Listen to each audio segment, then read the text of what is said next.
ప్రతి శుక్రవారం లక్షలాది మంది హిందువులు ఆలయాలకు ఎందుకు వెళతారు? ఈ అందమైన సంప్రదాయం వెనుకున్న సాంస్కృతిక మర్యాత్మిక ప్రాముఖ్యతను తెలుసుకుందా?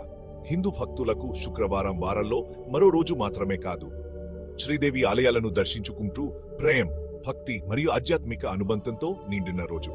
హిందూ సంస్కృతిలో శుక్రవారం శ్రీదేవి సంపద మరియు శ్రేయస్సుకు దేవత ఆరాధనకు అంకితం చేయబడ్డాయి.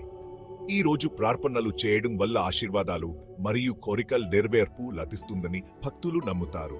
ఆలయాలు ప్రత్యేక పూజలు, ప్రార్థనలు మరియు నైవేద్యాలతో సందడిగా ఉంటాయి.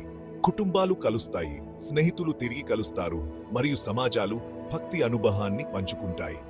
కాబట్టి వచ్చే శుక్రవారం ఈ సంప్రదాయంలో పాల్గొనండి, ప్రేమను అనుభూతి చెందండి, ఆనందాన్ని పంచుకోండి మరియు శ్రీదేవి ఆరాధన యొక్క ఆధ్యాత్మిక సారాంశాన్ని స్వీకరించండి. అప్పటి వరకు విశ్వాసాన్ని సజీవంగా ఉంచండి.